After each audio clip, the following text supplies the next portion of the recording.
Okay, so before I introduce this evening's event, I wanted to take a moment to present this year's Friend of the Word Award and give this certificate, worth nothing and everything, as Borges would say, to none other than Jim Dunn. Oh. Sit back down, sit back down! Thank you so much. For his love and care and democratic tending to so many lone, magnificent members of our community, among them the late Charlie Shively, who passed away this week, and John Wieners, who put the joy back in Joy Street. Jim, you represent our genre and our city so well, and you model the capacity for friendship with such dignity and clarity and ease and good humor. You bestow your love and loyalty in such a quietly heroic way. So I know you've already gotten a degree from Harvard this year, but you're going to have to tack this next to it. Here you go. And then you have to don this for 5 seconds while Ruth takes your picture.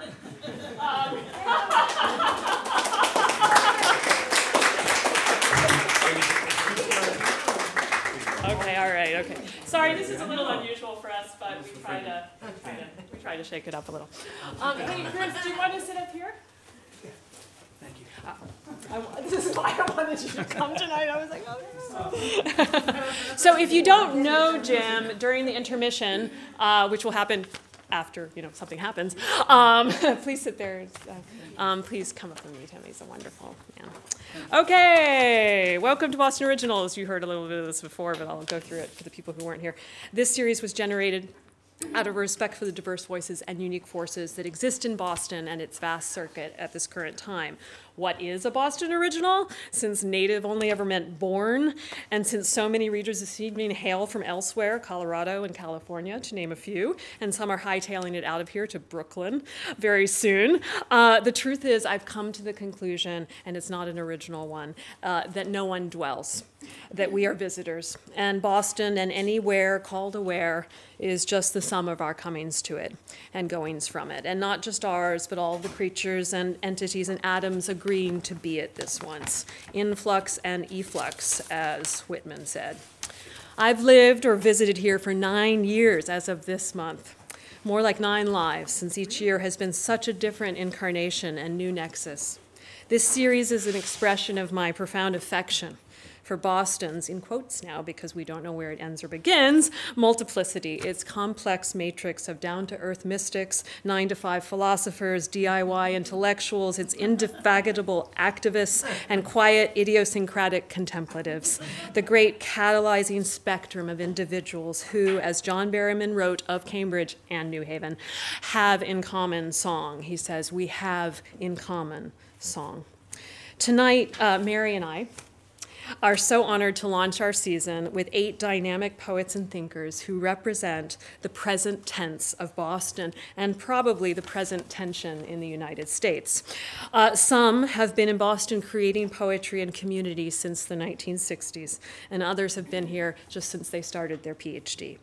All contribute in their way to what the word Boston and the word poetry and the word change and the word persist mean among us. There will be 2 sets, 1 intermission, and a whole lot of love. So please welcome, sorry, somebody's being very kind not to come in. Please welcome a slight shift in the order because I messed up the alphabetical order. So it's going to be, the first set is going to be Susan Barba, Lillian-Yvonne Bertram, Michael Franco, and Andrew, sorry for my consonantal problems here, Andrew K. Peterson. They'll be reading that order with no introduction, and their bios are in your set list. So please welcome Susan Barba. Thank you so much, Christina. I'm so honored to be here and in a room where I've spent a lot of time and through the years. So thank you so much for having me. I'm going to read 2 poems from this first book of mine, and then 1 or 2 new poems, if that's okay, depending on time. Can you hear? It's just a recording mic, so. Okay. Oh, okay. So I'll project this way. Okay. The first poem is titled The Social Graces. On her hands and knees sometimes she finds a barrette. All else, the extra yardage, plumes the color of her dresses, costume jewelry bundled to the girl next door, Such butterflies, her girls. Who could have pinned them then wallflowers just out of season, unregarded, waiting to be dismissed. How white-haired Charity remembers, wanders the garden, spooning compote, meditating, the decomposing trampoline. Absent cries, even the dogs led down this avenue unseen. Forbearance, their father in pinstripes unfailingly, at the door no more. The neighbors come and go in vehicles.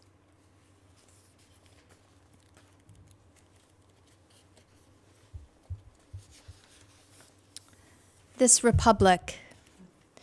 Deep winter, the closet doors that stayed shut in summer now ajar, in the half-dark blue, pink, white, pink shirt sleeves blooming.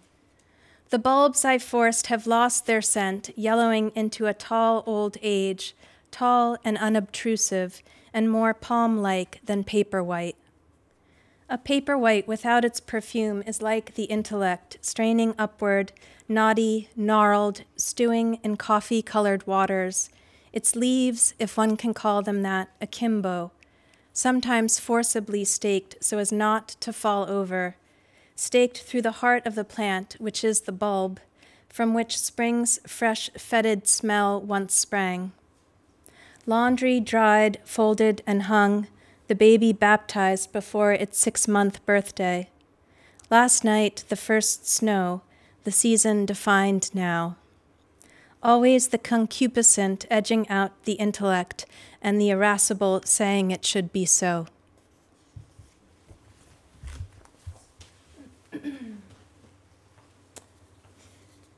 Final letter of stone. Human gestures. To pick up a stone, to see what's underneath. To pick up a stone and throw it in the stream. Stone, expelled through air, hits the silence, as it said. Stone, breaks the stream's skin. Oh, where it entered, round echo, of its shape in the hand, of its warmth from the sun, of regret. Then the unvoiced final letter of stone, before nothing closes over it, no vestige of a beginning, no prospect of an end. E for the abyssal eons, scribbled in the road cuts, the Anthropocene's antecedents abridged. What use is hope to a stone? Forget ferns, moss, forget British soldiers, green shield, lichens of the hoarstone. Red rock has millions of years on them. Not the red wall of the North Rim, surface red, milkstone, but the epic red bed. Red bed, desert diary of the opening of the Atlantic. Seabed, sea diary of land to be. The oaks, gods, family trees, bird song, wine, books, all about us, make tuning in to this time scale a refusal, but maybe it is a kind of eternity, the Earth's. Do I have time for one more? Yes. A bearing. Subterranean sounding, rock unsteady, fissuring from roke. Has it begun, the new sedimentary sentence, our influence on rock? Is it an animal 5-generation imagination that fails to stop this scrabbling to unearth, killing time by burning, fossils nestled warm in rock a million years? Is it obscene to call this epic of the present melting ice age Anthropocene, after a pyromaniac race of vertebrates? Aren't we colonizing time, reducing the stratigraphic record to our hour, minute hands? Can't Earth, the rock of it, remain intractable? In the multi-volume registers of rock, H. sapiens is the latest one-line entry, but the mineral alphabet does not begin with anthropos. It begins with dust, with mud, sun, water, bits of fin, claw, mandible, deposits in the bank of time. Darwin compared our knowledge of the structure of the earth with chickens scratching in the corner of a 100-acre field. Levi-Strauss proposed the study of anthropology, our hurry to disintegrate, blithely breaking down all structure. Last century men established methodologies, observing, measuring, surveying, mapping, drilling, magnifying, heating, pressurizing, acidifying, liquefying, refining, defining, monetizing inert matter, turning rock into bread. Rock hounds, lives spent out of doors, deciphering lithos into lingua, created a field, geology, or how to read the rock column of time. In words and rocks, the order is the meaning. Earth, the story they're breaking, legible only if intact, not hoarded, sold to speculators, prospectors, petrochemical lords, nor ignored in the orogenies of daily news, but graven. Here, in a field of antiquity, of ore and meteor, rusting outside a rock shop just past Zion. Thank you.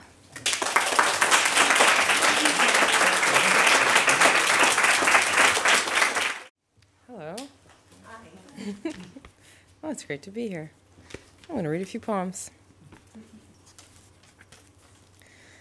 The river, it shines pure white.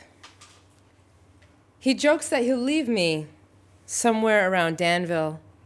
Somewhere along the banks of the Wabash, he raises his eyebrows. Wabash from Wapasiki, you know, around sundown. Wapasiki meaning pure white, or it shines white, those towns, see how you like it. He and I in Illinois going, he's my professor. We go for long drives to get something or other, a bag of feed, a set of stakes for a fence, a rope for a dog tie, a set of golf clubs, huevos rancheros and biscuit, jokes, laughs that it's not personal. I dry into the seat like a seed, laugh back because we are and can't you, yes, I can take a joke. We are friends. I yoked a long laugh along.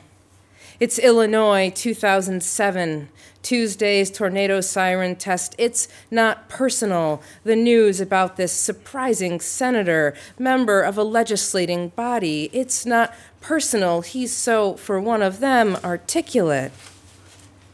I'm helping out, it's my job, I am a student. Picking up the visiting writer, it's Illinois, 2000-something, the B&B's big business is in visiting professors. Harvest season air combusts, I'm waiting in the lobby where the proprietress, I impress her, I'm so articulate. And why are they, meaning we, but not me, so loud? Something about, she guesses, my color. It's Illinois, 2000. I am watered down, she prefers, says it's not personal, you're different. For instance, not really all the way, a bit lighter. All of you, some of you aren't wearing a lot of gold. At the top of the stairs, the visiting writer appears, her long black dreads. It's not personal. I didn't again go, not to that place. It was Illinois.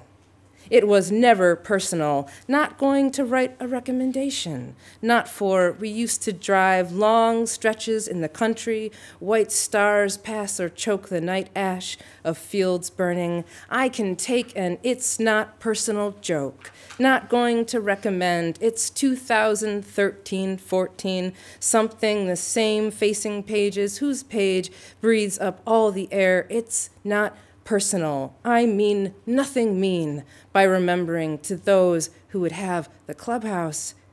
But I have not forget. Even now I am apologizing, giving for the color of my testing sirens. It's Illinois.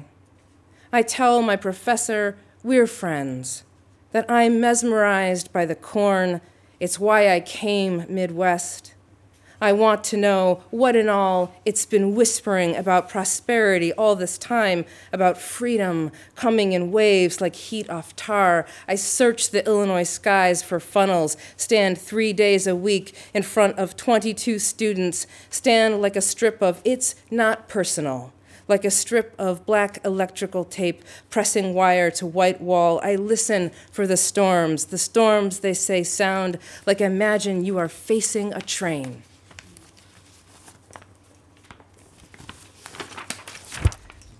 I'm going to read another poem about corn, about wheat. A lot of references to wheat. And you will also hear in this the voices of Freddie Gray, Sandra Bland's arresting officer, Amiri Baraka, Harriet Tubman, and the Anson Mills grain website. The grains of ascendancy, an abecedarian. Agrigold squares the county roads in miles, and not since Solomon is production so biblical. Roots deepening into kernels and crops reflecting natural laws. Consider the traits of copse, crosses, and roses, how this scenario reflects all American scientists zeroed in on the diversity of wheats, grains dry husked and rubbed to a staticky charge. In this weather so extremely of the late century, I count every presence, every ever-present penis, skimming the dialogue, and my fussy bungles the tenure denouement, irritating seasonal growing patterns.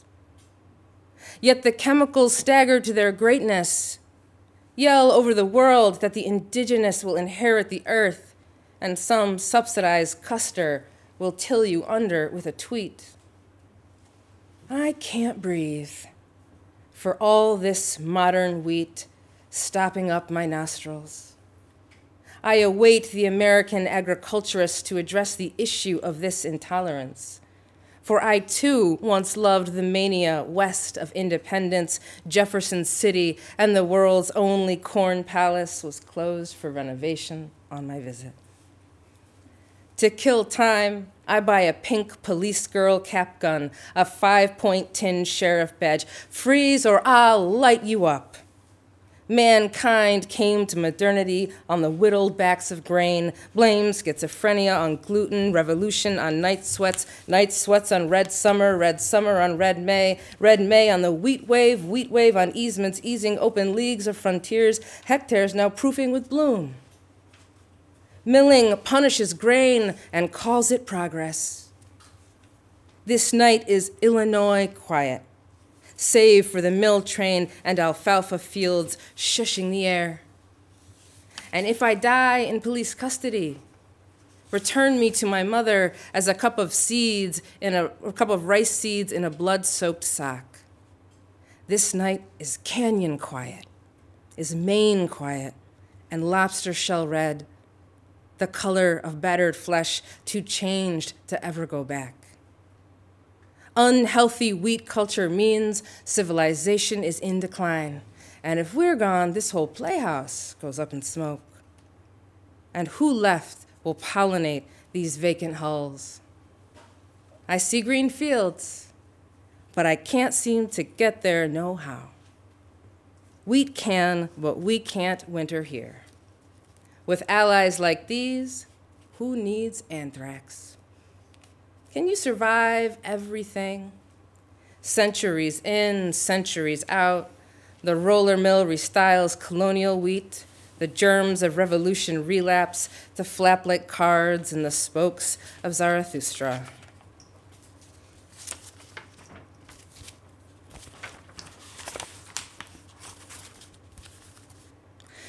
True story from a Boston barbershop. Listen, I'm watching him in his station's crenellated mirror, and I'm watching a man who doesn't know his plane has crashed, doesn't rush for the emergency latch and explode out the door onto the yellow rubber slip and slide into the unsulfured air of an otherwise charmed day. But I don't know how to rescue myself from this any better than I would if I were stumbling bloody through a burning cornfield. Now that we've gone through job talk and landed on football, and in his wisest voice, he's giving me his hot takes on what it was to play with and against us in high school and college football. It's not between you and me that our natural agility, thigh size, and capacity for rapid growth are centuries of someone else's stewing. His grace with the number 1 on the blade is why I'm here beneath the 1,000 hummingbirds thrumming away the trouble creeping down the back of my neck, and he gives a hard part crisper than charcoal toast. Now it's just me here, doing the dance you have to do on the daily, to the tune of liking you enough to want to waltz away from the oil slick, the cattle guard, the alligator-filled moat where no one comes back whole and still full of their own bones. It's tricky work, saving people from themselves when it's too late. Or maybe it's trickier not to, when who here can I claim a friend if not the man slicking my curls into a glossy pompadour, each strand like the bright black groove of a record. Only tonight he knows a thing or two about slavery. It's a fact. He knows how it worked. The forced mating of the thick and fast. And let me tell you, that's what you see today, those African Americans out running, out hitting everyone on the field. I don't tell them that the first person to call me to my face, I punched until my own rings cut up my knuckles, until that boy's friends said they'd abandon their refinements and hit a girl if it came to that. And sure as a bear shits in the woods, it came to something all right. The most intimate part of the evening, where he dusts my neck with that fine white talc of his tradition, and I couldn't tell you what song was lighting the mood. There's only one logic to his version of me, the one where I know how little it takes to fall into camouflage and want the good thing to stay the good thing, even when I know it can't.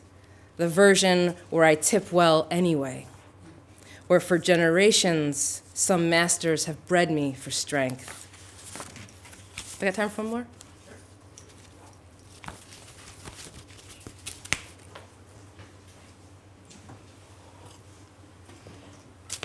Facts about deer. Because this is still a poem with an animal in it, and I am still trying. I might say, it offers you its meaty heart with no lasting conditions. If you've seen a struck deer thrash its life out on the shoulder, a burner that clicks without flaming, then you know how they seize to death. Who cares what I think, but I wished just then to have a knife. I wished I knew a little about guns and to own one, or to know something sorcerous. Because nothing but blood tastes like blood I've cut myself for its coppery flavor. Only God knows I'm good. My mother says I've no scruples, the way I make no claims to being a permanent person. How my move from husband to ex-husband came on a wave of expediency and self-promotion. If you've gone to the store and left behind a life, the kind that comes with seating, spare change jars, someone's green thumb, then you know how I angered at the woman shrieking behind the wheel of her cracked Ford Escape, phone to face, dough spasming on the shoulder. Someone should knuckle up and kill this deer. A roadway in America, and there's no policeman on hand to squash a neck. It's early evening, and the sky's poetically blameless gray fills your throat with the thick despair so familiar to the heavily indebted. Mountaineers know you can't save anyone on goodwill, that high altitude is always minus morality. So, confessionalism, or two truths and a lie. I married a man I met on an airplane. I killed that deer. I have no patience for even the most cherubic of children. Thank you.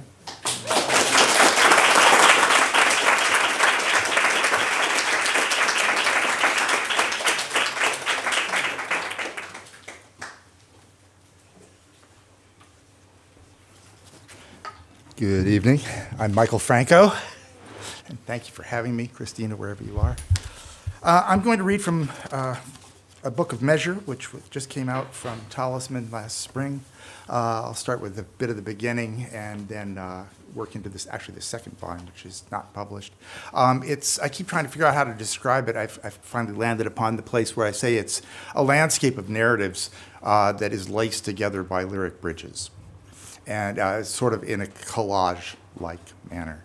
So this is from the opening, and then it'll nudge into the first central narrative, and then I'll move on from there. And I need to change glasses before I sit there looking at blurred words. A book of measure.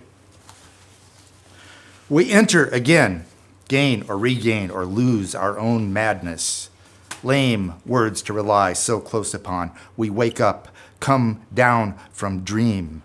Thee, to name intimacy, rests close to the bone-locked arbitrator I name here habit. We cannot rest. Reality is frame. The picture moves against its own central habit of relocation. Everything is footnote to a syllabic DOS. There will not be enough memory. Improper shutdown will result in loss which cannot be defined. Loss relates habit, facilitates search.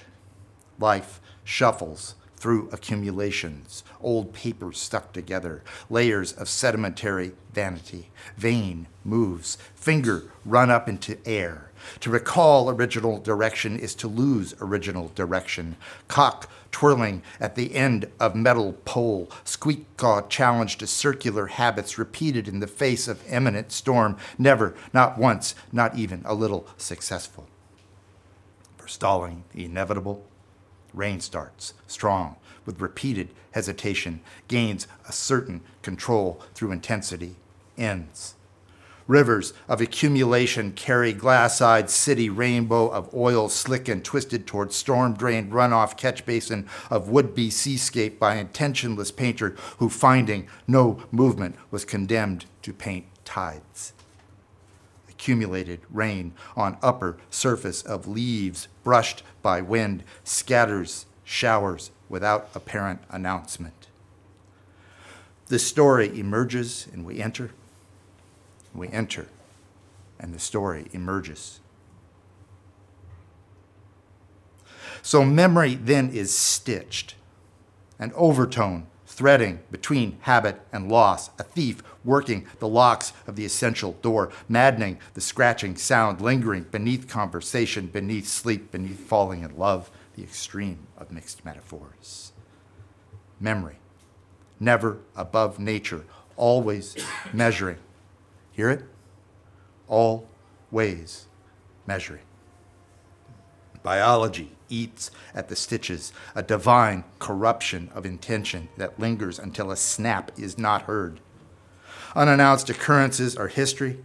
History is stitched. A child playing at the boundary of an adulthood marvels at the knot, picks at it. Wondrous dexterity is tradition. Growth, not progress, but the assumption of assumptions, measure to measure added. Not if, but how. If not if, then how. Simple math made by complex by the addition of numbers. Population, control, birth, all habit. Thin skin of life stretched over resounding eternal drum. Each tide, as it rises or recedes, a knot in the conception of what is taken to mean. Hand noticed from periphery of attention, negative capability, always wondering what was taken, what will be missed, of what was alluded to that is attempting to run against the line of the ocean's rising. Light trail of foam wavering over foundation of sand is emerging history.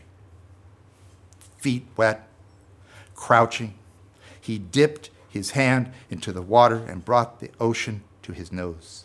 Deep breath of salt. Return to studio.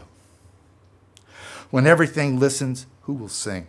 when everything sings, rain will come again. The forest will return to its place. Houses will fall, air will clear. Companies of small, quick-colored birds will rise up from deep green, turn and approach us again. We will know, we will hear, we will know enough not to speak.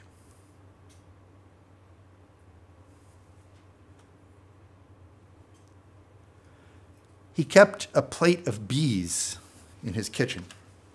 Simply, he said, because he liked it. It was extraordinary. A large plate, clear glass with gentle, possibly gracefully sloping sides, covered completely with bees, all of them moving, constantly moving, each one of them plump, yellow, and distinguished. Each morning, he took the glass plate of bees down from the high shelf of an old glass-doored white china cabinet where the bees spent the night and placed it on a thick wooden counter that, while out of the way, was still quite visible. They would busily depart and return, as bees are apt to do. This gave to the room a soft, delicate hum and particular musky smell, and each evening he would return them, carefully carrying the clear glass plate across the kitchen before quietly slipping it onto its shelf for the night. He did this each night at or around dusk or before company would arrive so that the bees would be well out of the way, and yet, in doing so, he would always leave the door slightly ajar so that they could have a little air, I suppose, allowing a few of them to continue to make circumnavigations of the room, which then extended their curious presence into the evening. The net effect of all of this, especially in the summer, at the end of a hot day, when, with the light lingering as it does without shadow stripped of its heat, I would sit, settled into one of the overstuffed chairs of his living room, surrounded by plants and all but overwhelmed by the deep smell of the dark coffees that he constantly brewed in a large glass Melior infuser, which he would slowly plunge, causing the light brown water to turn by some alchemy of his hand, a redolent mahogany. Was a feeling of being overwhelmed, slightly annoyed, slightly curious, a feeling not unlike that of being held when you're not absolutely sure that you want to be. Returning from the little kitchen where the bees were kept, where he disappeared throughout the evening into a whir of kettle whistles and grinder noises, always returning within moments it seemed not nearly long enough to complete these preparations, with a plate of always strange cookies, which would be neatly, if not geometrically, arranged and then rearranged each time anyone dared extract one from the plate. The result, of course, being that if I actually dared to remove one, which I was, in repeated counterpoint to this seemingly impenetrable geometric prison that they were held within, constantly urged to do, the process of figuring out which of the cookies, when removed, would inflict the least chaos would take quite some time, as I would quietly and not without some measure of silent panic bring to bear all of my analytic power, fueled by the immeasurable desire for chocolate, the sense of joy mixed with that of accomplishment at having actually achieved this near impossible goal, which was indicated by his merely almost absent-mindedly flicking the offending cookie back into its proper position with the end of his cocked finger, nearly equaled the pleasure, now finally grasped, so to speak, of the taste of the little cookie itself. The net effect, then, was of being suspended in this constantly mutable arrangement of which I was now a participating part, settled as I was into this enfolding chair. I dipped, we all dipped. The coffee was that good, almost thick, the added decadence of the chocolate causing almost perceptible smiles on anyone present, no matter how often the experience was repeated. To just sit there together, whether alone or with his other friends, either talking or in complete silence. Sound of a bee hum off in the near distance. And then I'll close with an edited section here of from a very late circumference in the second volume.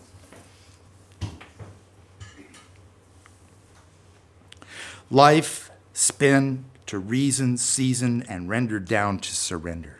Let loose again, as so often, my chair, my cup, my certain view, set and then reset, lost foothold, gained again and again, again. All rivers run and oceans roar above the silent sand. I take my share in rooms and even the hint of the same. Last leaf falling, bare earth, bless thy graceful instruments with liberty and life.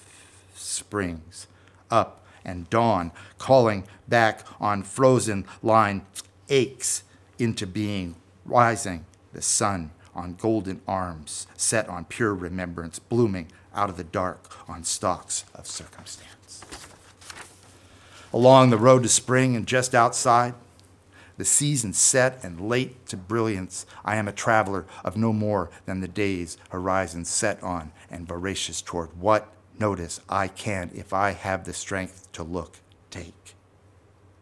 Yet, at evening, at the end of the long day, when the light is finally present and the shadows that seemed so previously recent are not long or climbing, but soften the edges of each leaf, each rude rill of bark or spiral round of grand and soaring growth laid out and generous in the height above me, bird flight left and right, and the proper smell of laurel and dirt that waits for fog or rain in the time between the wind that busies itself in its surging near to cat-like fetch that falls away to silence before letting go.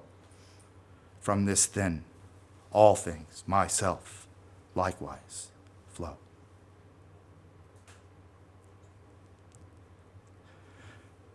In the moments of excellence, and indeed there are moments, hastily gather in a forward-moving dimensional tranquility and look up.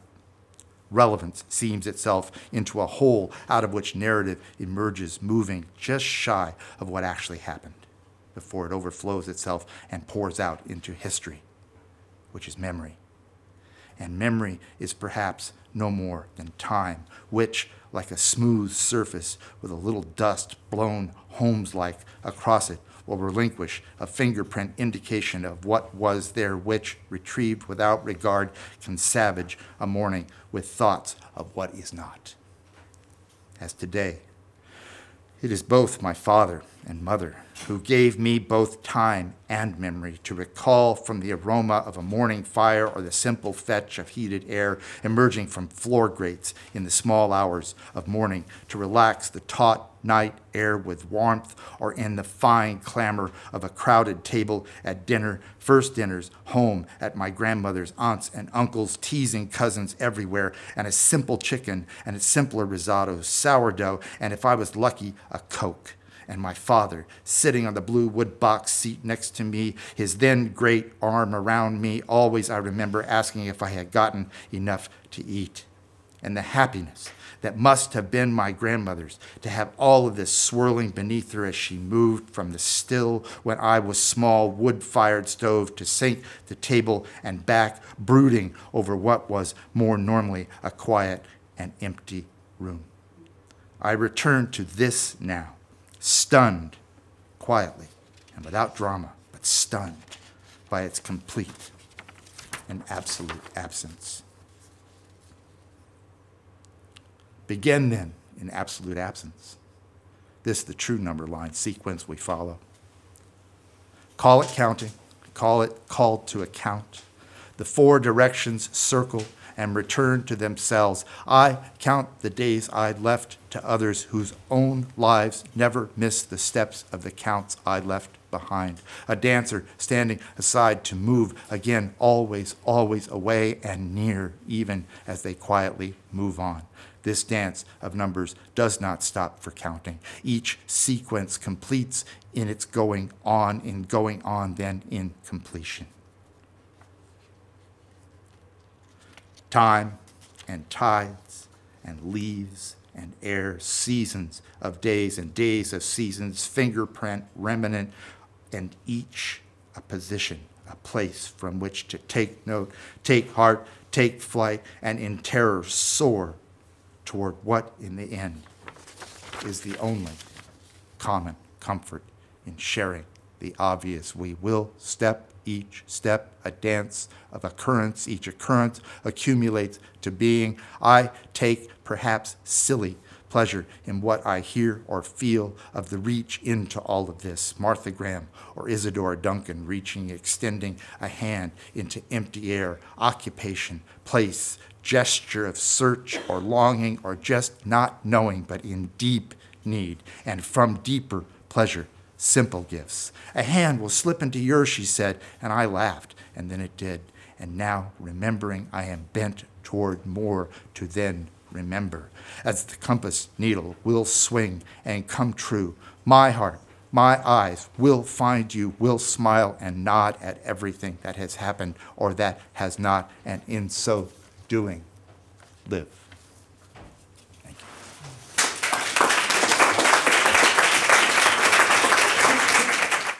Wow, thank you. Awesome turnout. Thank you all for coming. It's extending, putting an extra leaf in Michael's family's table.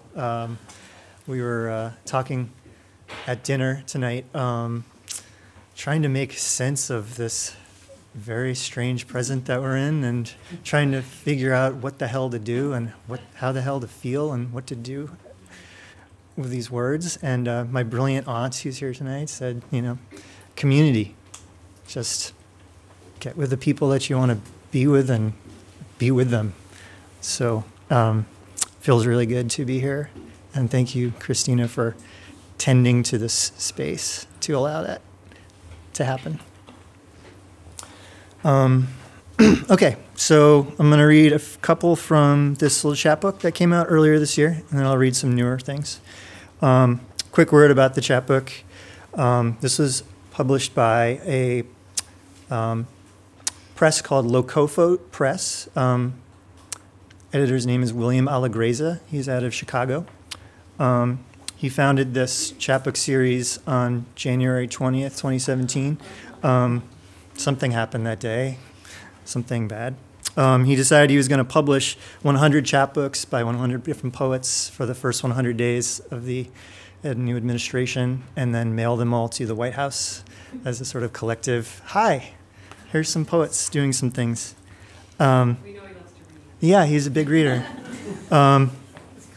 So somewhere, along with 100 other chapbooks, this is in a dumpster in Washington, D.C. So, and I mention it because I believe he's continuing, even though it's past 100 days. So if anyone has anything to say, contact William, and you too can be in a dumpster in D.C. alongside me. So, yeah, dumpster of honor. Okay, so this is the title poem.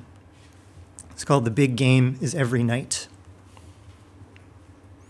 which is a title from a musician named Jason Molina, who passed away a few years ago, singer-songwriter. The big game is every night. Being young enough to know enough not to keep reburning this civil war. Should I give up on giving into disbelief? Maybe stop letting chains binge on charms of my lover's mouth in a pink, pink, pink punk swoon.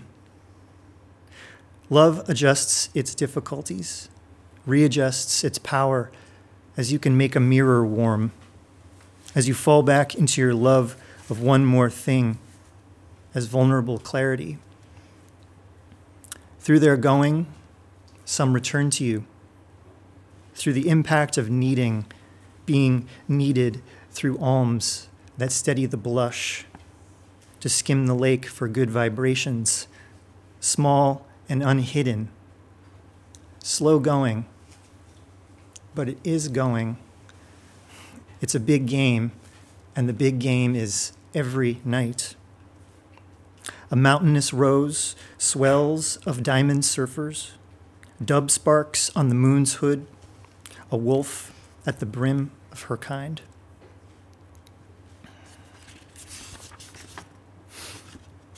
This next one was inspired by a used book that I found at the Brattle Bookshop in that little alleyway.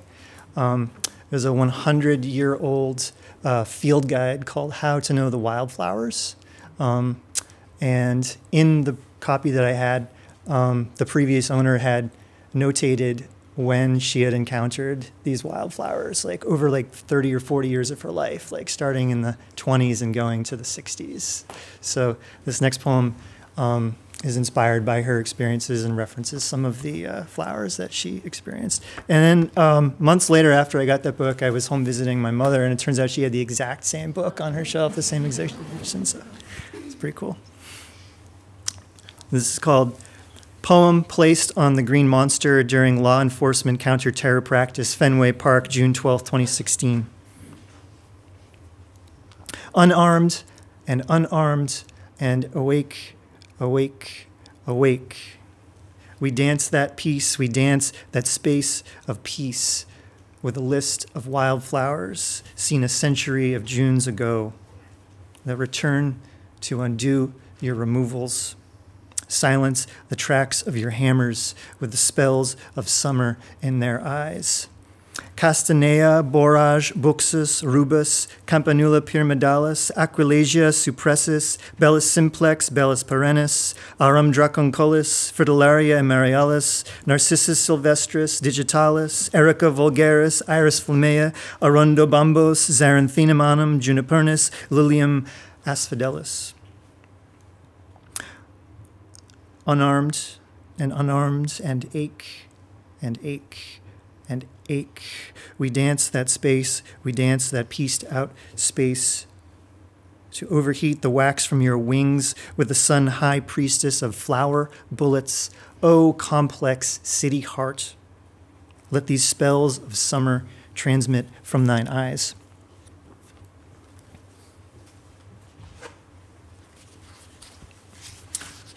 Some newer ones. This is a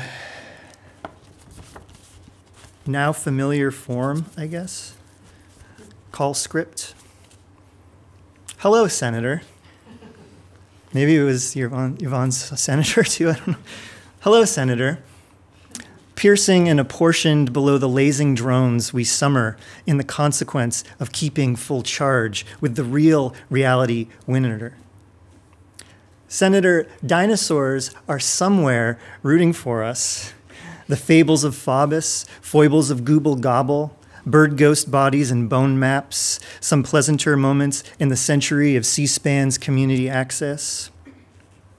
No one's in charge, Senator. The situation's the boss. If you do not ring the bell and no one's on the platform, this train can't stop, won't stop. These yeses are crying, Senator. These yeses have seen a lot of love, but they're never going to see another one like if they had with you, Senator. Only love's infinite divisions and finite indivisibles remain. A minor limit in ancient imitations of democracy. If only I could live off the ice cream money, safe and insured, unshaven and couth. These yeses I shall not wait to hang upon the count of your crook and starry vote. I shall raise the black flag and burn in white, unplug me but from rainbow watts and nettles. Bank balance on sea snails to lay their eggs in moonlight. Unsheathe this trusty conch and uncork its wild pitches to signal a flask of mermaid senators to swim ruggedly ashore. A quick note on that poem. It was an actual call script that I used to leave on the Washington office voicemails of Republican Senators Susan Collins, Dean Heller, and Rand Paul in advance of the affordable health care appeal vote while standing on the edge of Cambridge's annual citywide dance party on June 30th, 2017. So I didn't get one call back. I can't believe that.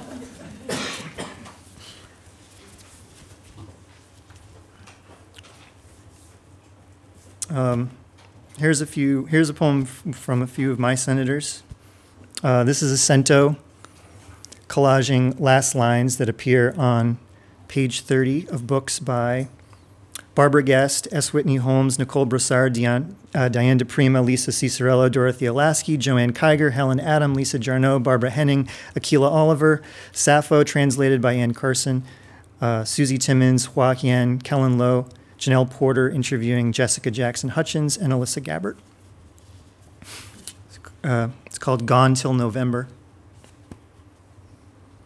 What you feel is not a draft, but a breeze. They led me away. The linen didn't stir. We are not at home to arrive. What if I still do not know how to touch and still believe I'm human? Perhaps no one will notice being nestled where we are. Greet this slow and siren. Put these flowers in a vase and let's get on with things.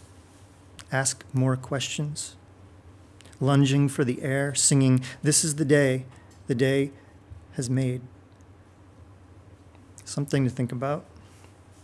That we loved all outer space and resemble one another.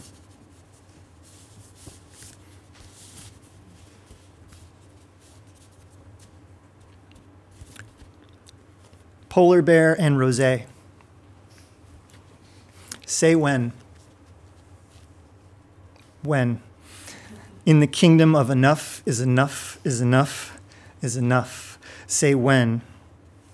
When your favorite utopias lie unlisted among hypercolor presents and baked Freon pools from the city's many working window units. When what I cannot stir is what I cannot ask. When I don't know is what to say, when I have to say something, like to hurl myself at the hill that scores everything unsummoned in a symphony for the school district's 1,000 broken instruments, with a bowed bass line at the bottom of its vibrating wheel. Let it be the cloud above, a leveler above my tiny kingdom of buttercups. Say when you say when, and I say when we both just about fill to the brim without going over then.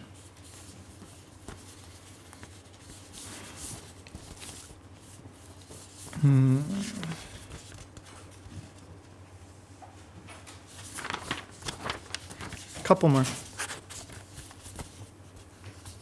Notes for beast narration. Spirit of the streets, I walk with the talk of your ache. I try to decipher the confessions of your rain on magnolias at night, to speak with how heights speak, with what the leaves whisper. Fumbling out the towers, gold-leafed, rims of light tipped with parapets of loss. How we are veterans of lust, pinned equalizers of bent torture and order, the war with no hole, the warp with no keeper. Your hippie jade in desert vans of sunset, Cadillacs of dawn. I hold on to your green, I hold to the shunt of my coast with the algaes of need, soft as feathered Nikes or dams beneath Arizona, breached by scorpions, twisted within the reach of your hips. You strip wonder with skunk nets, feather by feather, and molts a mauve puce, punk leaned up against the hood. Heathered by feather we flow. Heathered by feather we flow. Heathered by feather we heather. By the breathing curtains wheel gaw. Oh, pink cloud, unmask me. Oh, roommate at dawn, pick me off the floor with your eyelash lagoon, with stardust banter, with the backwards thighs of eloquence. Space bow, let me climb onto your comb, your Nordic sled of embered, untethered hum. Let me comb and be lost among hills' green rhombic might and a pyramid kissed full juice against the strawberry moon. A clash of gobbled class in a gesture filled with nowhere. Okay, one more. Someone asked me recently, do you write any happy poems? They're all happy in their ways. This is the best, happiest one I could do, I guess. So this one I've been working on for about 10 or 11 years. Still not finished, but I like rolling it out every once in a while. So this was inspired after a 2006 dream I had, where Allen Ginsberg came to me and invited me to pick his set list for his poetry reading. And it was in this like medieval village barn, which was like awesome. There were just all these awesome people with strange pelts and stuff all dressed. So I decided to choose this leather-bound volume of his called The Beginning. The next morning I woke up and went to my collected Allen Ginsberg, and there's not only no book, there's also no poem called The Beginning by Allen. So this is called The Beginning. The beginning is for what I always want to be. No beginnings, and without reservations, where it seems you've always been. Tonight might not snow on the poor, whippoorwill singing just delineations of emotions through bleak measure's fair night, outside the repertory theater of bad science fiction, my only guilty pleasure. How fear keeps us in wonder. Do we really care about the Magna Carta? Or the always dream of being one of a billion breathing comets crashing around the tropics scientific expedition? We'd few be select, not for expertise, but for kindness and ability to learn and teach each other, knowing the best, learn, bring rest to others. Chef, singer, poet, astronomer, fire swallower, a hip old scientist who I imagine is like Joanne Kiger in a lab coat, who leads us daily to our study, the soil effects on turtle migration, kelp flow on otter populations, sand in the eye on dispersals of method. Slowly, what we learn from everybody, play. Ukulele in unique ways, I mean modern uke. Identify each star song and bird fight to the solstice that lifts us from this, our daily pain. Take what we have from what we can. Continue giving away. Return to one another's friends, I to yours, you to mine, if you so choose. Take me to where you belong. Readjust to this new life of infinite divisions and love's indivisibles. Learn from what we can.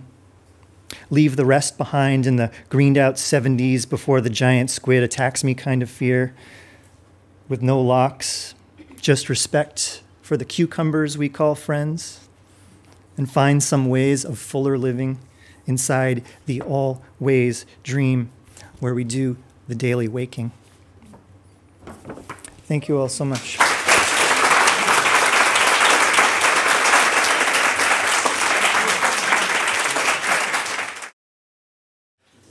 Okay, so welcome to part two. I love how everyone is shaken up and like the chairs have moved around and people are in various, this is like the, whatever Michael was describing, we moved the cookie, we moved the pattern just a little bit. That was so awesome. So part two of this event is starring Adrienne Raphel, Jennifer Tseng, John Woodward, I gave you an extra syllable or two, John Woodward and Carol Weston. So please welcome Adrienne Raphel.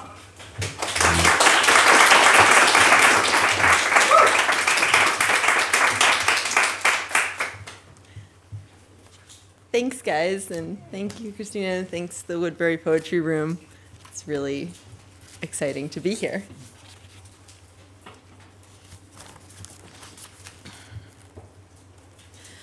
The Ambassador. I am the ambassador to Paris, China. I took a gondola to Tibet. Wonderful wedding light, so clean I can't breathe. I am the ambassador to the boy with a curse from the old country. His hands press his chest. What about Ouija boards? I burned one in the park. The middle of America, the malls decay and fall. Big mouth Billy Bass sings on the wall. Zambonis gold with mold, fish tanks filled with stuff. The Colosseum was a woods until it was the Colosseum. I have an ambassadorship, it's a token. I ambassador monopoly. I'm the banker and I embargo everything. The edges of America, the malls decay and fall. Big mouth Billy Bass moans on the wall. Zambonis plastic from Japan, fish tanks empty, cracked. The Coliseum is alive tonight with many hungry men. I am the ambassador to a crash. They give me a bomb to hold. They also give me a Ouija board. It's not the one you sold. Empire America, something decays, falls. Big mouth Billy Bass shrieks on the wall. Sibyls on Zambonis, fish tanks filled with gods. The Coliseum is for rent. You'd better get in line. I'm your astrological ambassador. I found you in another mind. You've been there a long time. You're here, too. The porches of America, sidewalks strip and fall. Big mouth Billy Bass thumps on the wall. Fur-tailed dogs chase plastic balls, fish tanks stuffed with men, magnets of the Coliseum waiting for the fridge, the metros of America, escalators fall. Big mouth Billy Bass is silent on the wall. Cathedral Nova Zembla, fish tanks blank with gunk, Coliseum credit card, you haven't got a check.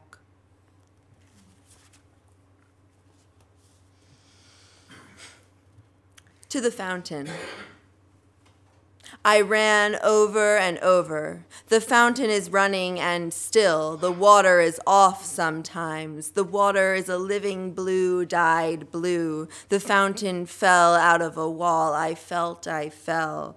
Awful. The city is full of fountains. Once the city was full of baths. Still water in the baths until the last person to bathe publicly died drowning.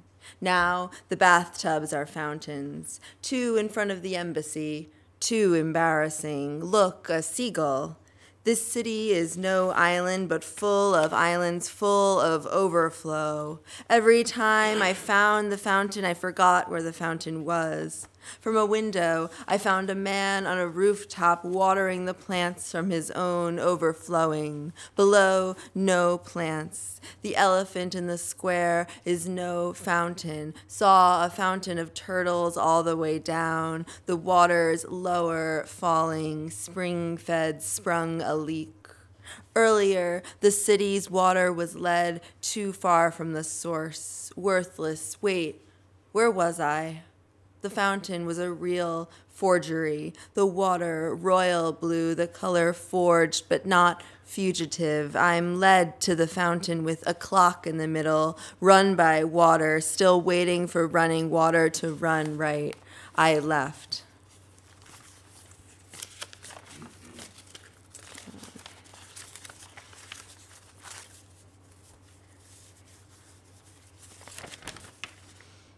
The gardener. She thought she saw a motion unwind a spool of thread. She looked again and found it was her feet that had gone dead. She thought she felt a clarity upon the middle shelf. She felt again and found it was only a second self. She tried to dig a rosebud to plant against the wall. She dug again and found she dug. Where has the soil gone? She tried to be a root until she found another start. She tried again but only got tied up in other knots. She thought she felt BB. She closed her eyes to see. She looked again and found it was her own name in a tree. She thought she was a party girl, party parasol. She looked again and found it was a party after all. She thought she saw the angels standing at the door. She looked again and found it was the angels at the door. I'm waiting out my feet, she said. I won't go to my head. The worst is yet to come, she said. I wonder what it's like. Let's party in the garden. We have to get so small. The robins look like swallows. I'm nowhere near relief. It's better that it's gone, she said. The earth is awfully small.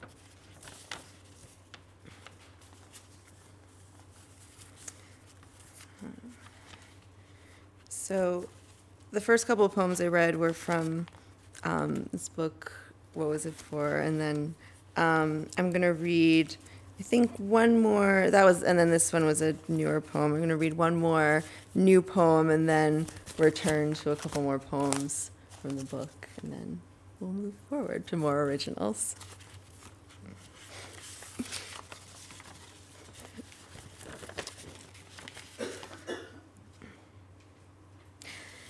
Tiffany Bridal Shop and Other Prom Dresses. Hello, I am Tiffany, a mannequin. I live on 77 Sunset. I would like to read a poem by my very favorite poet, you. That dress is cocktail white. That dress is you. This dress is another blue. My day is $30. My dress is $30,000. No, your birthstone. Mine is aquamarine. Today's horoscope is mean. Something new awaits you. Are you born under a moon sign? Funny, living curiosity since 32. Been on Sunset since 6. The sun is just as fine. Looks like it's 9. It's true that it's 9 for you. You'll never get out of your time. What time is it? I live in a shoe. You do too. Spectacular. This flower is hope. There's no artificial light. It's neon. Ever been so bright before? Nope. Nothing is as crimson as you. No, nothing is cleaner than an aquatic feature. Stand in the middle and reckon you look like a 4-year-old's princess. Better off Becky, baby zinc, puffin pink. Yesterday was St. Benjamin's Day, April Fools. You're the saint. Did we get you? What do you think you want to do, little shoe? That juice is 10. Knock, knock. Want to be beautiful? Your nails are weak. You need keratin, long-lasting garçon, mystique. You're a star. It's the best thing. Whatever you choose, it's you.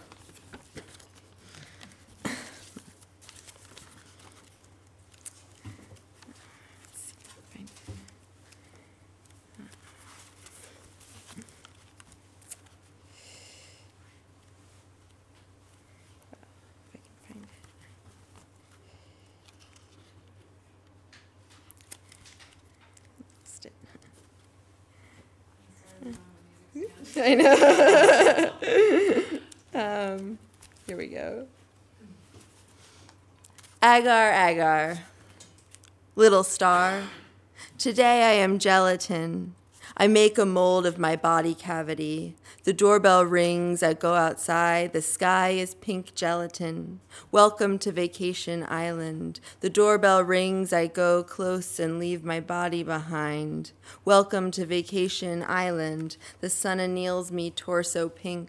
Wonderful to be so close, pliant and pink by the sea. The sun anneals me bubblegum. I run on the boardwalk, the end of the boardwalk. I bounce and I bounce where the boardwalk is aluminum. I have to reach it. I run past the same magnificent houses, aluminum boned and stucco laced, Juliet balconies, Doric, Ionic, magnificent stucco, tiny plots, picture window walls, globular to the sea, ironwork, alabaster, and abalone statues, and the famous acorn by the sea.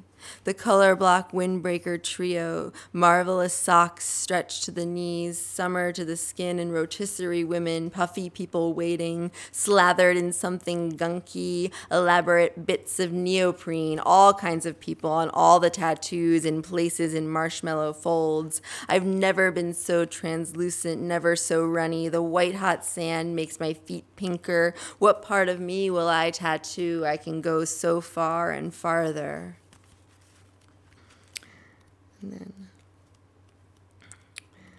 let's see if I can find it. I'll just read one more. Thank you again. Balloon Boys.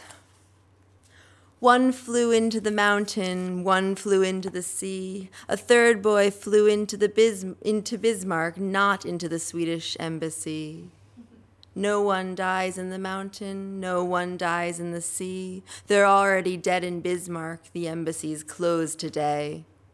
Whose boy flew over the mountain? Everything's under the sun. Real boys stick out their necks. The sun is rising the jungle. That boy flies over the canopy. Silk pajamas, polka dots, goggles for a balloon, and trumpets of elephant horn.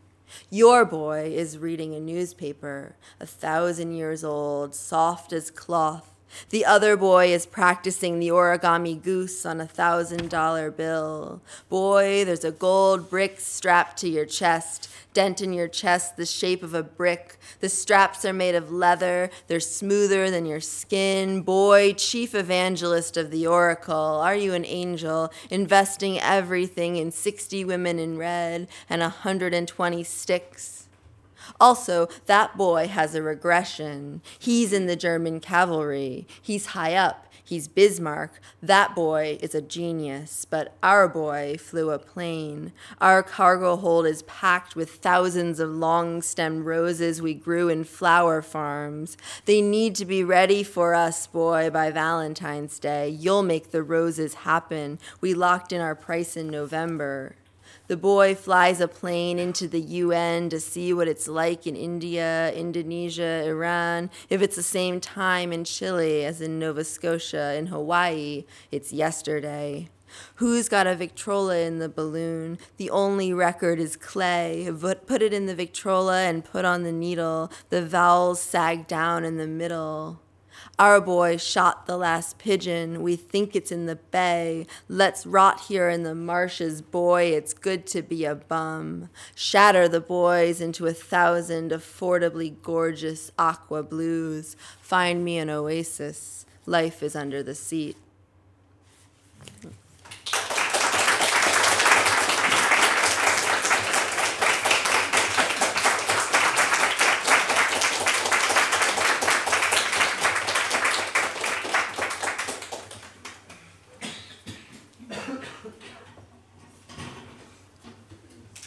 Thank you for coming and being so patient. A lot of poetry. I published 2 chapbooks this year. One is poems and the other is flash fiction, and I somehow can't bring myself to mix them. So I'm only going to read from this, but I wanted to mention The Passion of Woon Isolde because it's sort of a Boston original. It's published by Rose Metal Press, which came out of Emerson College, and the letterpress cover was printed in Somerville at Union Press, and they did a really beautiful job. So I wanted to mention that original. Thanks, Christina, for inviting me, and thanks to everyone who makes this room possible for hosting us.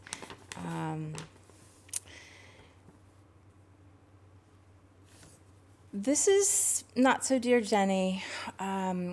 It's a book that I made with letters that my late Chinese father wrote, his English letters to me. I sort of carried this box of letters around with me for years and years and years, thinking someday maybe I'll make a book of poems. Each poem is titled with a line from one of his letters, and the phrase "Not So Dear Jenny" is borrowed from one of his letters that he wrote to me when he was very angry. I always imagined this book would be a way to commune with him, and as soon as it was underway, I realized we would also be arguing. And this opens the book. Not So Dear Jenny. We sew a knot to hold the thing that's dear to us, ropes that lashed your trunk to the mast, cord that fastened your briefcase to the bicycle, thread at the end of the seam down the back of my dress. 11 letters to confess your love, 3 more to negate it. Not so, dear Jenny, not so. That knot, our fear so dear, is its undoing. So one of the things that I grappled with while I was making the book was the fact that my father is a really different person inside the letters than he was outside the letters. There were things that he wrote in the letters that he would never have said to us, and also things that he said to us he would never record in a letter. So I have a special fondness for this next line because it's something that he said so often in both realms after our parents divorced. But we two can never divorce each other. The longing to marry your father expressed in two languages, doubles the feeling. The ocean between you elongates the longing. As a child, I wanted to go to the pyramids, to Egypt, to outer space. Without knowing I was waiting, I waited and waited. There was no proposal. He married someone else, someone who smiled a lot, whose scorn was palpable. When he died, she vanished. Every time he said, "We two can never divorce each other," I wanted to leave him. Every time he said, "We two can never divorce each other," I wanted to stay with him forever. I looked for someone else to marry. I developed a fondness for people who pretended to be my father. It was a very exciting time. Some of my best fathers were women. In the end, I married a replica of my sister. If he wasn't going to marry me, I wasn't going to marry him either. Every night I sleep in the arms of my child while he sleeps in his grave. But we two can never divorce each other. What am I reading next?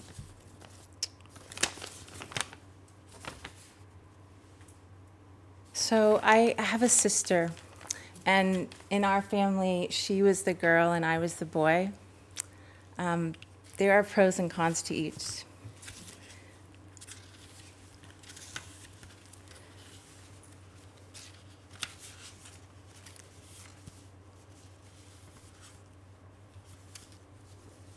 As a matter of fact, your daddy is the biggest failure of you all.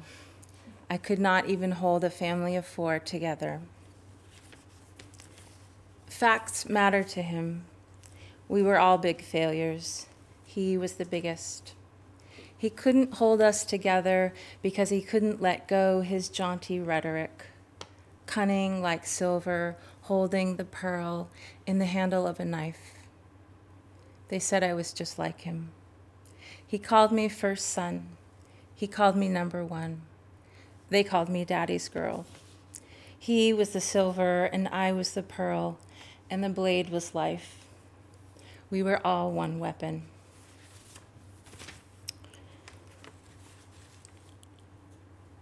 So our father was very ambitious, very accomplished. He was a superior court judge when he lived in Taiwan. I felt this coming on always when you're being recorded. The frog. And a professor of electronic engineering when he lived in California. And so his expectations of us were very high, which in a way was amazing because the height of his expectations were actually equal to his ability, his belief in our ability. So we could be anything. We could be president. We could win the Nobel Prize. It was really only oppressive in the context of being compared to other people. And one of the clearest memories I have of the house we grew up in was this newspaper article that he cut out and taped to the refrigerator about a 6-year-old boy who just graduated from college. Just a little reminder of what's possible.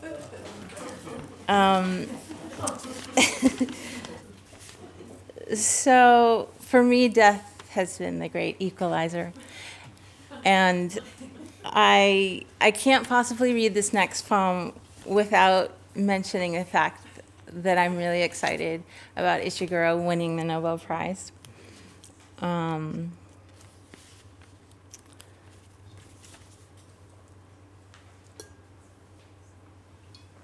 I did a little homework to see where Ishiguro went to school, and it's sort of in keeping with my father's phrase, which is weirdly fun.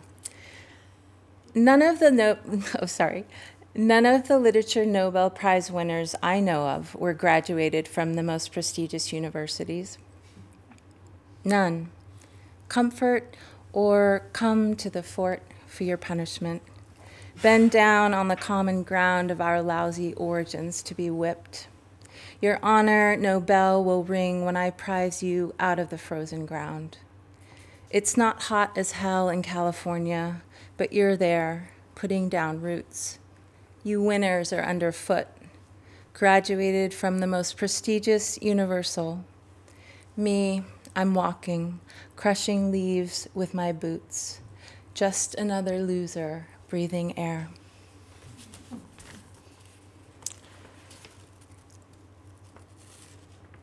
So a few of the poems in the book are made solely with his lines. This is one of my favorites. Dear Monkey Number 1, I am your father and you are my daughter. Please keep this in mind as you read. Please be patient. This is not a logically developed letter. I never had a feeling of completion. I thought I would rearrange what I wrote at the end, but time is running out. I am terribly sorry for failing to be your role model. I believe you two deserve someone better. I have been a total failure as a father.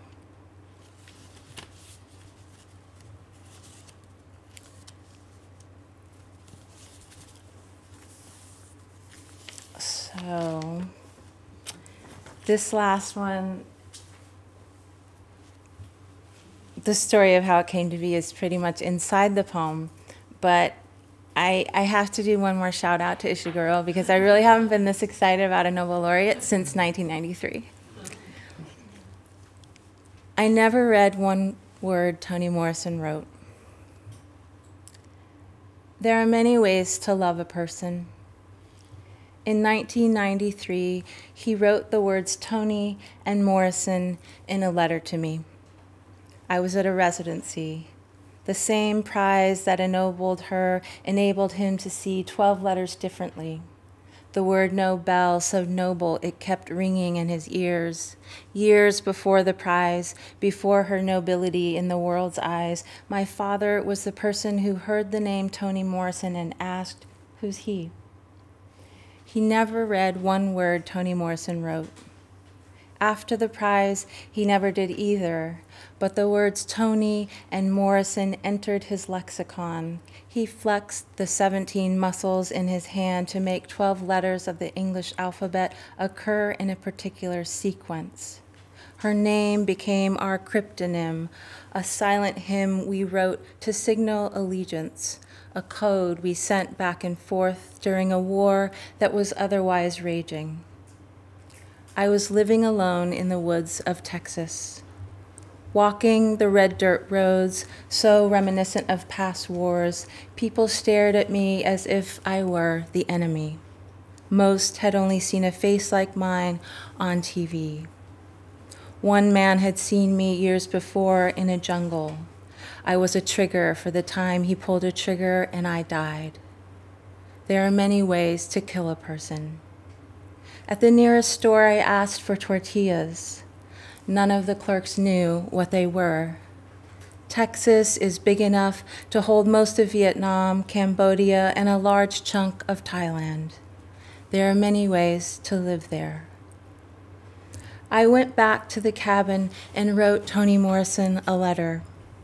Imagine the hundreds of young women living in dangerous territories who must have done the same. An army of us writing to her asking, what are the possibilities for me behind all these trees? There are many ways to ask a question. One day, her name in his envelope, written in his ink, came back to me. There are many ways to answer. Thank you.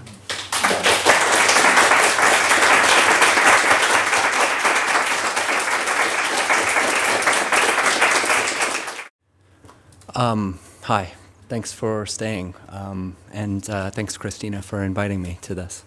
Given that this is a, excuse me, a Boston themed or centered reading, I wanted to read my most Boston poems, or a few of them. These are old. I was writing these in 2002, so, but I was writing them around here. I sat upstairs in Charlie's kitchen over there and wrote on my lunch break, and wandered around in Mount Auburn Cemetery as a 20-something kid having strong emotions and stuff. So that's what these are. They're very, just a few really springy kind of poems of beginning and so forth. And then the rest of them are going to be end of the world kind of poems from now. So, in spite of which, it's hard to imagine it all going to shit. The pink flowering dogwood, for example, is my newest favorite tree. The decay of what world we've got's not exactly what I'm afraid of, not now. The woman brings the cheeseburger I ordered. Here come the selections. The jukebox converted 5 of my quarters into, in the correct order. What questions then to ask for? What, if anything, about this coffee, these fries?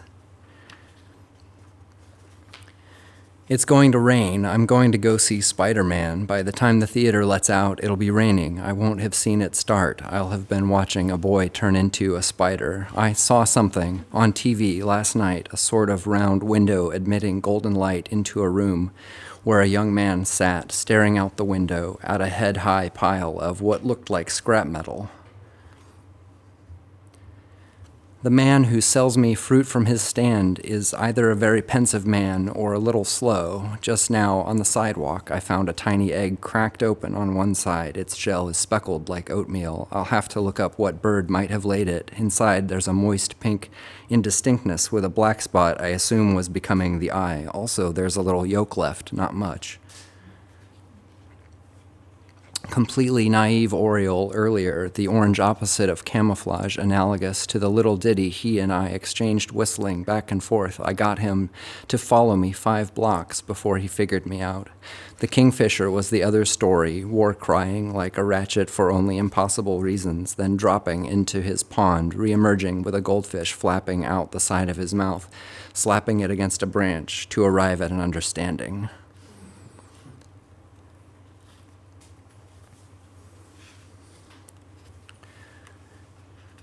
It was a spider dangling from my mail slot. I caught him in a drinking glass. Daring jumping spider, Phidippus audax. I made him a home in an empty salsa jar. He wasn't eating his crickets. I let him go. All of this strictly during daylight hours. It's good history to claim it only happened once, but how then this itching vestige looking closely enough to see his retinas flash? Who failed to free whom?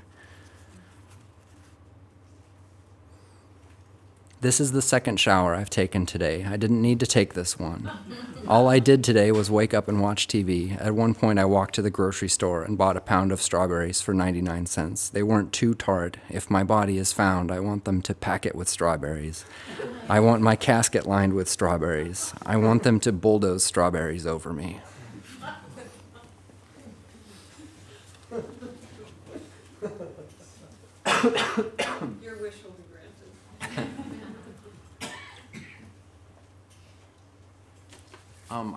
I think of this as a poem of rich people drinking at the end of the world. The chrysanthemum is a cocktail with vermouth, Benedictine, and absinthe. And this is called Over Chrysanthemums at the Green Gamine. 2 more chrysanthemums arrived in partially melted coupe glasses, and we laughed, seeing in their drooping a first and final molten form, allowing our minds to let the glass melt along lines of graying light, focused into brightness by the sloppily held vermouth, vermouth without absinthe or Benedictine, which were extinct, but something of which was echoed as the barman stirred in a licorice lovebird which sloughed a green and purple mist, half-heartedly dimming the drink. Early eclipse. We laughed and it felt good, echoing something of the twilight that was ours also, or our laughters, but not. But nearly as inhabitable as the cresting, breaking wave of climax, say, in another's body, or in truth, we may only have felt like laughing, and they brought us 2 more chrysanthemums, and 2 more chrysanthemums, as though we'd not only ordered but drank all 4. And when we had, or just before, a donkey splashed his guava moonshine, japing profanely inside his paper donkey's head, just for the sport of being seen being thrown out, and was thrown out. Outside, he put on a daffodil's head instead and was let back in, laughing and announcing, "It was me the whole time." And they brought us 2 more chrysanthemums and a cordial pressed from the final jabuticabas, from the final jabuticabera, plucked, we joked, at the very moment that the guttering falsetto from an unnamed and quite distant white dwarf star first failed to reach the earth, alas.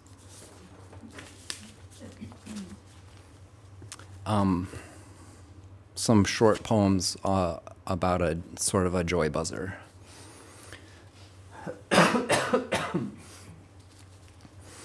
This was not, sorry, I'll start again. This was his memory, not mine, that extending outwards, that explosive, palmed device, joy buzzer-like, would over time awaken no sympathy, despite its victim's undeniable guilt, abject criminality, menace irredeemably his own. I remember it so differently now. For all the effort it took to just freaking extend, no, like want to extend the glitchy first part of one joy buzzer's attack, like the little twitch it almost did before it started to unwind, that is while it was about to not be so silent and sweaty, for all the good it did.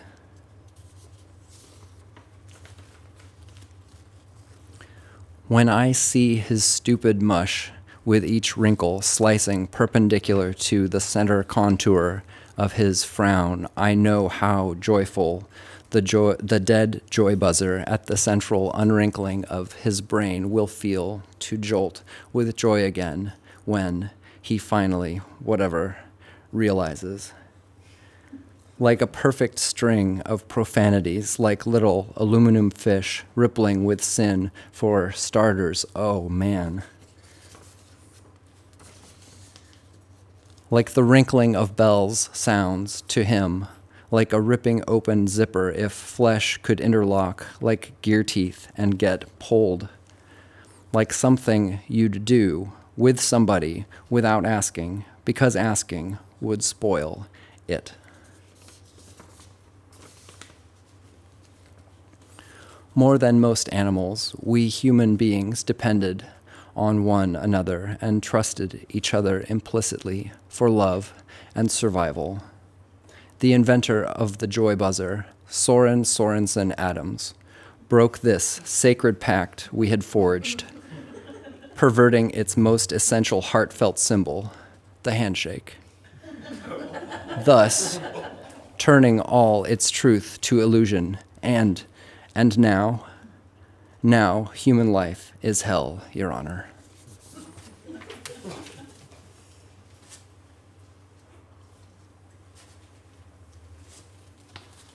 I work across the yard at the Museum of Comparative Zoology. Most of my day-to-day work is spent trying to further the preservation of deceased animal specimens. So we help us. Well, if you want to donate yourself to the museum, I can put you in touch with the right people. The perpetual care of animal life after it has ceased to be is sort of my day-to-day work, and I don't usually write about that, but those kinds of concerns have crept into my writing work in the last year or so. Here is some of the result. It's called Ambrose's Heartbeat. That there's a continuum, continual, ambrosial, candied, pickled, freeze-dried, memorialized, fossilized, and so on. So, does alphabet soup preserve the alphabet eater or the alphabet? And who will time tell, Amber? That unsprung steel locations ticking moments below ground augment ancestral ambrosial motion machines awaits usefulness? That the fingers keep time with the toes against that pathless pulse between them, divideless?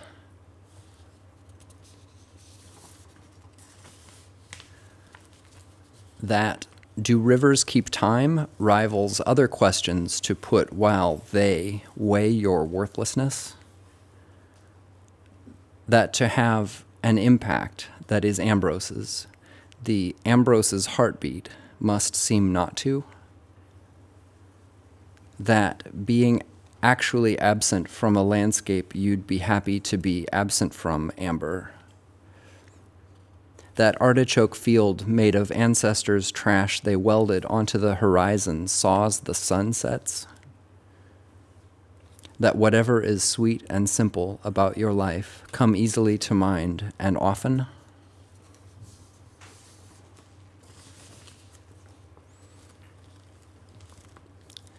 That the eye's aura is restored quickly, convincingly, and inexpensively with a customizable contact lens. That Canada balsam outperforms synthetic mountains, matching glass's refractive index, despite yellowing with age, Amber. That it was what it was is what mattered is like an oversimplification. That lifelike eyeball hologram you commute through faces you both directions without turning to.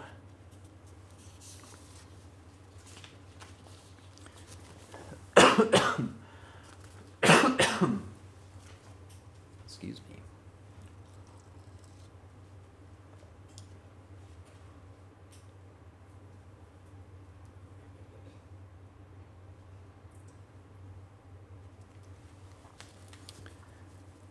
That the false cognate amber works on living animals like punctuation's placeholder of undefined duration. That one role contends with both likeness and likenesslessness, two one-sided and unrelated coins, Amber. That the lump sum they sent over from the Phoenix office was Ambrose, a man. That each that furnishes a Lucifer's perch, podium, all this, his words, shall be thine.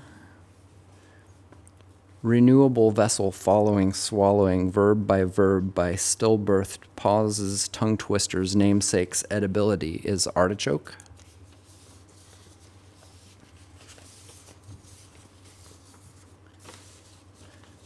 That how much a hand of food costs money to know, has societal costs. That some apples, some others decouples from within, unwording that unworded they, living unseed-like, alive. That under elaborately paislied skylights, they help themselves to helpings of unlimited breadsticks until 10 p.m. That they cultivated the invasive frog-like flower, the native frog flower it wasn't, likely unlike, wasn't? That an impact that is Ambrose's must out-astonish the heartbeat that is Ambrose's, out-astonishes it?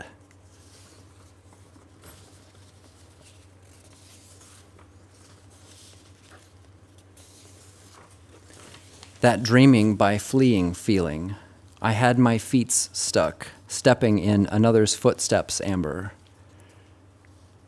That dreams nest one or two deep only, or, by dream logic, infinitely, a shorthand. I carried me above tree line, unsustaining of human life, but waist deep with wildflowers, and left.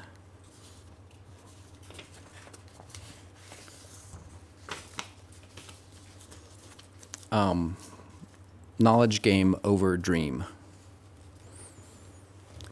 Dealer deals 11 cards each. Ghosts, dealer and player opposite, hold their cards face out, can have no knowledge, and do not play. Of the remaining two players, one is teacher and the other is substitute.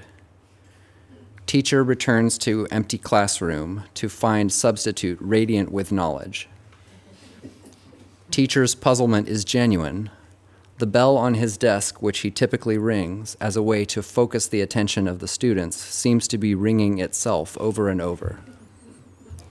Substitute urges teacher to look more closely. A string runs from the bell mechanism down through a hole in the desk, tugging and slacking so urgently that the string is wearing away. Substitute reveals that the room opposite has been instructed to ring the bell to excess whenever a student guesses a correct answer. Knowledge equilibrates. Game ends. Thank you.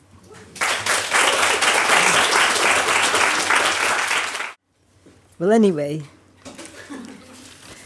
when I was 16, I began to scream. And what's awful is that most important moments of my life are those screams, because the total awareness. Anyway, so it rides in me, but one hopes that it doesn't come. My scream, like a snake, in the back of my throat, waits for my heartbeat to burst the amniotic sac of my soul. And I did it in color.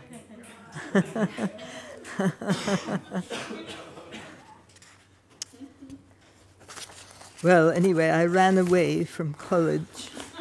I was writing a paper on sacrifice, and I took it very seriously. This is called Angst, written when I was 21. Out along the street of the particular, leaving my bags of books behind, the fruit for sale was glistening with flies. Likewise, I too was powerless. I opened giant vaginal lips, and in hordes the cripples and the insects crawled upon my shores. It was not as bad as that. Autobiography in 5 lines. Sperm, the pollywog my father gave. Egg, the tennis ball my mother gave. Fall, the step I tried to take. Scream, the voice I tried to speak. Sun, the ball that lifts me by my arms.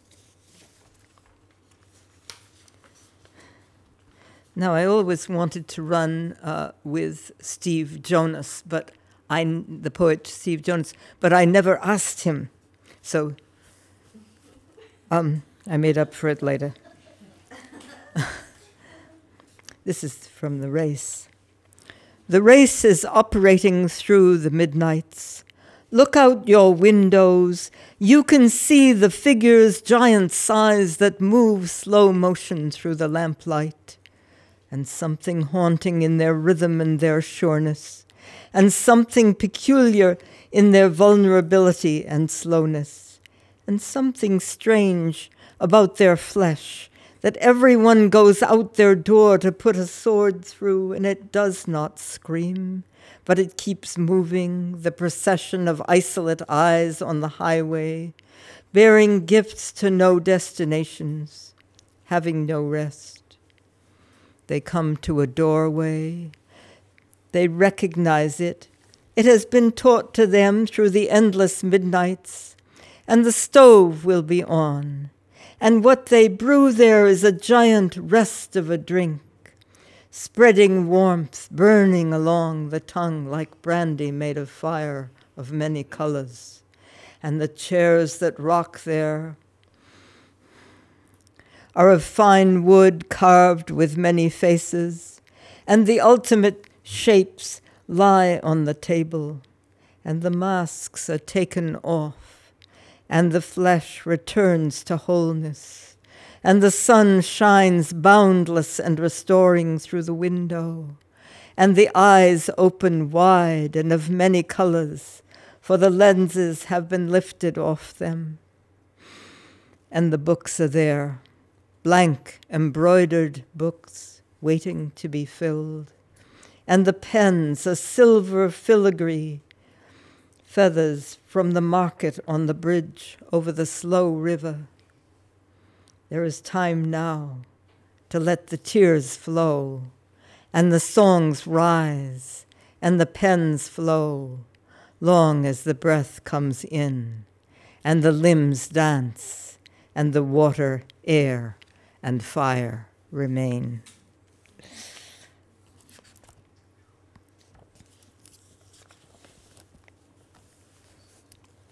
Well, Willie Coakley here from New York, and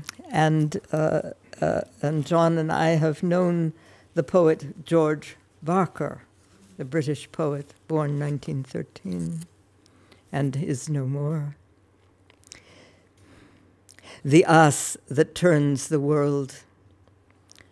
My master walks ahead of me. I see into his soul. My master knocks my building down. I have no place to hide. All human speech inhabits him, all poetry and myth. He is the monster of my mind. He is the fire of humankind. He is the voice that smashes glass. He is the ass that turns the world.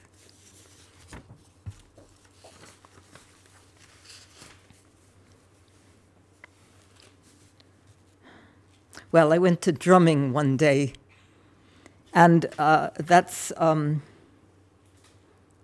across from Longfellow House at the Friends Center. And shamanic drumming and dancing the wild animal inside you. It's every the second and fourth Fridays at 7. Well, anyway. So, our friend Nancy was there, running it, and my God, the young bomber of the marathon had just done his part, and her son was his friend. So I lay down for my vision.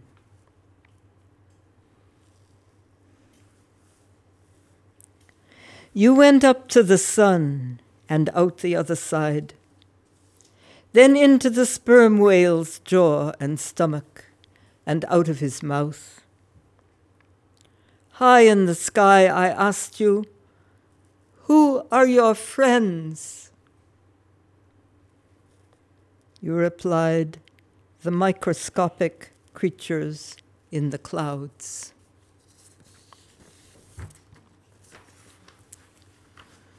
Oh dear, I forgot to look at the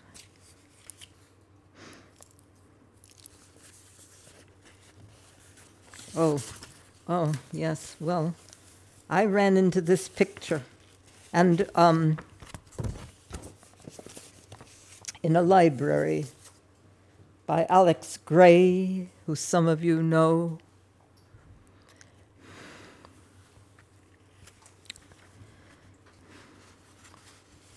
I want it for the cover of my book, but I don't know. Light worker, to the figure in Alex Gray's painting. Alex Gray worked in the morgue of the Harvard Medical School for 5 years. You blaze, the golden spindle comes to me, down from heaven, through your halo, through your cadaver head, into your entrails. With your red arteries and blue veins, you press forward, your foot in eternal sleep, your arm wrapped around the gold branch of lightning. Flecks of electricity radiate around you. In the rage of ecstasy, you cannot stop the step that reaches in the dark. Like you, we shoot the golden arrows of ourselves across the sky.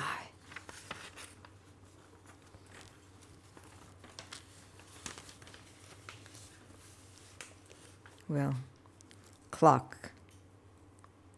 Moon, clock of the world, you knock me over in your kelp-filled tides.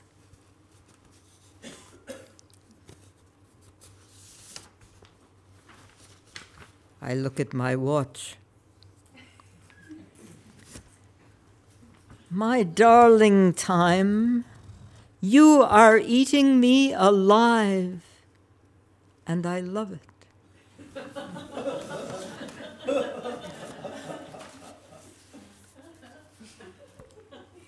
So George has some words, George Barker has some words about Azraphel, angel of death. When am I going to receive a telegram from you? So that got me started.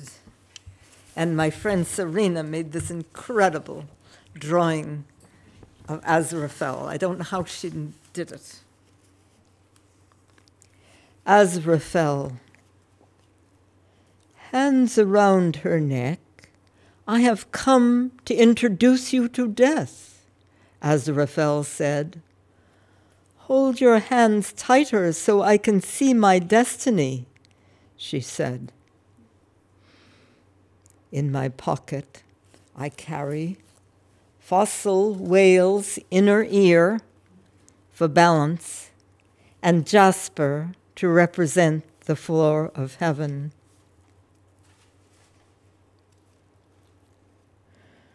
I, who cannot speak, cut through infinity, and my voice echoes up the stairway to heaven. Azraphel, angel of death, protect me. Thank you.